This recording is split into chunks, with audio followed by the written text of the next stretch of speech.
Hello everyone, welcome back to another episode of Banking and Crypto Guide. In today's video, I'm going to show you how to log out of eToro account. Watch the video till the end and don't forget to subscribe to our channel by hitting that subscribe button. Press the notification bell so that you'll never miss another upcoming upload from us. Open up a web browser to get started.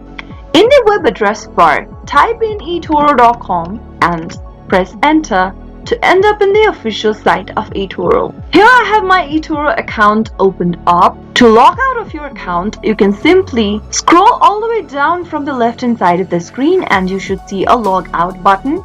Give it a click, but make sure that you remember your credentials for your eToro account before logging out, since you'll need to log in by entering your credentials again if you'd like to log in back to eToro. Once you click on the logout button, you'll be redirected to the main homepage of eToro. To log into your account in the future, you'll need to go to the main official webpage and click login at the top right and enter your credentials for your eToro account and click sign in.